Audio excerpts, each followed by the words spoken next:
Hello, hello. It is day 21 already. Can you believe it? So today we are doing some RDLs, remaining deadlifts, stiff leg deadlift, good mornings, lots of different ways you can say it. Obviously we're not using weights. You're welcome to use weights if you like, but we're going, mostly for body weight type stuff. Yes, you could use bands. They're not going to do a whole lot around the thigh. It would be more of like at the foot and you're pulling. But again, that's kind of, if you need to add more. If you need to advance it, if you're making it part of a strength workout today, you could add that stuff. I would rather you focus just on the movement and getting the movement down. I meant to bring a broomstick in here with me so I could show you. I want you to, and feel free to do this, take a broomstick or some kind of stick, lightweight stick like that, and you're gonna lay it on your back and hold it. Get your hand around it here at the neck, because there's a natural curve in the neck, and then at the low back where there's a natural curve, because those are the two spots that the broomstick would not be touching you, but it should lay on the back of your head, it should lay on your upper back, and then down on the hips. And what I want you to focus on is as you hinge into this deadlift, that stick stays in contact with those 3 points. If it loses contact from any of those 3 points, it means that you're not maintaining a nice flat back. You're rounding or bending somewhere where you shouldn't be. So I'm going to show you what the RDL looks like to start, or the good morning looks like to start, and then we'll talk through what you don't want to do, what you want to make sure. This is a really, really good one to look at yourself in a mirror or on a video. Just keep the cat from climbing on the computer. So again, I'm going to show you lots of options for your hands as well. If you were holding weights, the weights would just paint straight down the legs, about mid-shin. You can see from the crown of my head through the tailbone, one long line. And then you would squeeze the glutes to come up. So we'll talk glutes again in just a second. Another option, your hands could be on your hips because you're not holding anything. You hinge to that flat back and you squeeze to come up. Your arms could be out in a T and you hinge and back up, or your hands could be up at the temples, same thing, and you hinge and squeeze to come back up.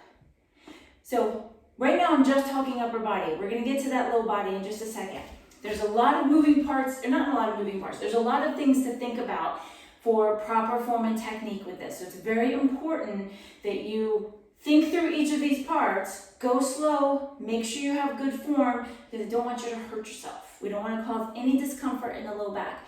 You should not feel the low back doing this move. If you do, if you're using weights, I would say you may be lifting too heavy or your form is off, all right? So again, think about that stick. You're holding it here in contact with the back of the head, the upper shoulder area, and then the hips. And it's going to stay in contact as you hinge over. So here you can see in this hinge, straight line from the crown of the head straight through my spine, out my tailbone.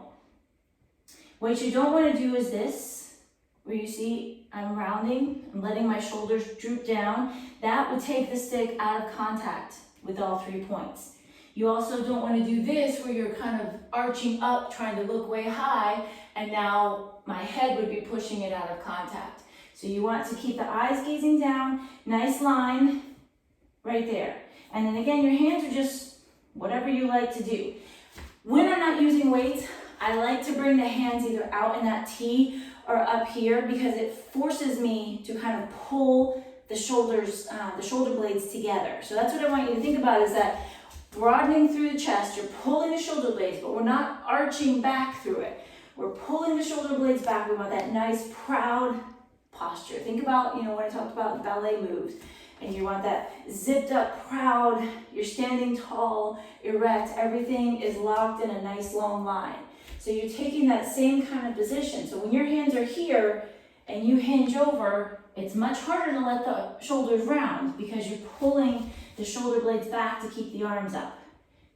And then you come up. So we've talked about the top half of the body, what it should be doing. Now let's talk about the bottom half.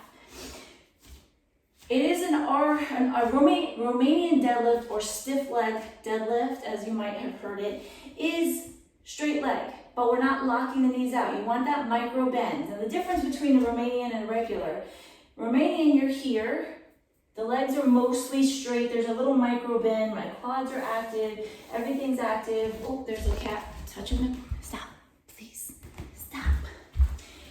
Everything is active here. When you do a regular deadlift, you're bending into the knees. I always like to say, because we don't do this in class very often, but you got the big deadlift bar with the ginormous weights on the side, and you're reaching down to pick it up. You wouldn't want to reach here because that's going to be much harder on the back to pick that weight up off the floor. So you're bending down as if you're picking that weight up, and then they stand. But we're not doing that. We're going here. So again, wherever you want your hands, so your knees are not locked out. A little bend, depending on the flexibility in your hamstrings. You might need a little more bend, but we're not bending down like this. A little bend is okay. You want to keep them as straight but not locked out as you can. And again, you don't have to hinge all the way to flat back. The flexibility in the hamstrings is a big key here.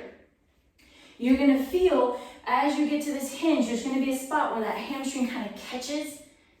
Not catches in a bad way, but it's like the hamstrings kind of catch to stop you from going too far.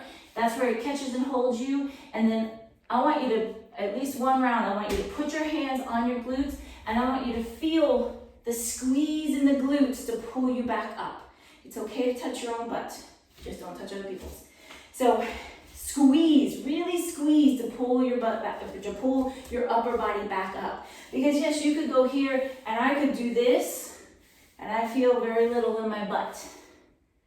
I want you to connect your mind to those glute muscles and squeeze, squeeze, squeeze, squeeze, squeeze to come up. All right? So let's review real quick. From the crown of the head through the tailbone, think about that spine.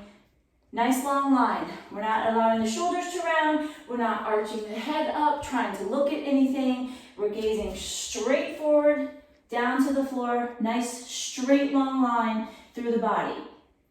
That's your upper body. Your lower body. Your legs are mostly straight but not locked out.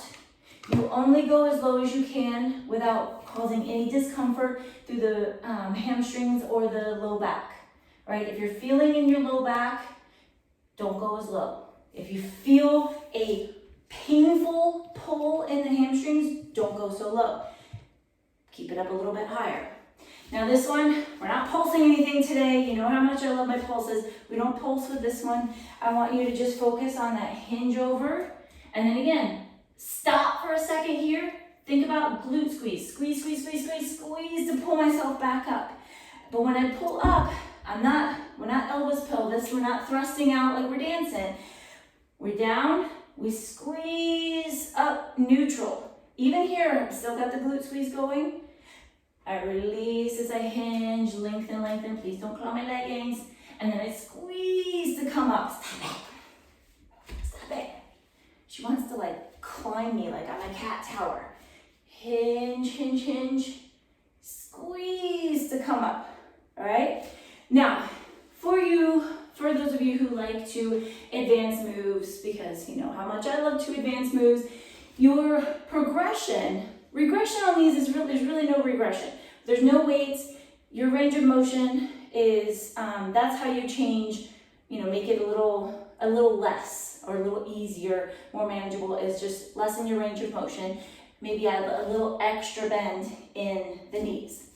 Your progression, you have a couple of options here. One, you could say, I want to do just one side at a time, and now I got both cats. I'm going to kickstand one foot while they entertain you, and I'm going to do the same thing. I'm going to hinge. I'm putting it all into this straight leg here, and then I'm going to squeeze to come up. So this leg's not doing much. It's just balancing me. And then, of course, you have to do the other side. Your other option, if that still is not extra enough for you, is, I'm gonna come back over here, would be a single leg. So they're both single legs. One is just kickstand. The other would be single leg, reaching the leg back. And again, your arms could go wherever you want them to be, just like before. The important thing here, I'm gonna turn this way. As I hinge, I'm not doing this. I'm keeping my hips straight, and I hinge as low as I can, and I squeeze to come up. Now, two things for this one. One, if you're fighting your balance, you're not getting the glute work that you're supposed to get, so stop doing that one. Don't fight your balance. Only take that if you have good balance and you just want to do a little extra. It's not necessary. You're gonna get just as good a work with the kickstand, focusing on that one side, than you will with lifting the leg. All right, so only if you feel like you are a balance master would I suggest to take this one, because you could see, even me, I was wobbling a little bit. I'm taking it a little, I'm not getting as much in the glute work when I worry so much about my balance, okay? So I would rather you stick with kickstands right here, or just both feet down. And again, you go to flat back. I can come all the way down here and touch my toes and touch the floor, but I don't need to do that. I'm not stretching. I'm focusing on the glute squeeze. So flat back, squeeze. Kickstand, same thing, you can do that, and squeeze. You have your same options as far as picking a timer, doing a rep count. If you can, I would do multiple rounds, do multiple sets, maybe 2 to 3 sets. Add it in with your other workout, maybe in between some other moves. It is a very good stretch. So it is a very good stretch for the hamstrings as well, to come here, even just to come here and hold for a moment, and then squeeze to come back up. I want you to really squeeze. At least one round, you're gonna put your hands on your butt, and you're gonna feel that glute squeeze to come back up, all right? We're gonna work on lifting, rounding, getting the perky ham in the back for our holidays. So that is your workout for today. I hope you have an awesome day. Enjoy your remaining deadlifts or good mornings, and I can't wait to hear from you.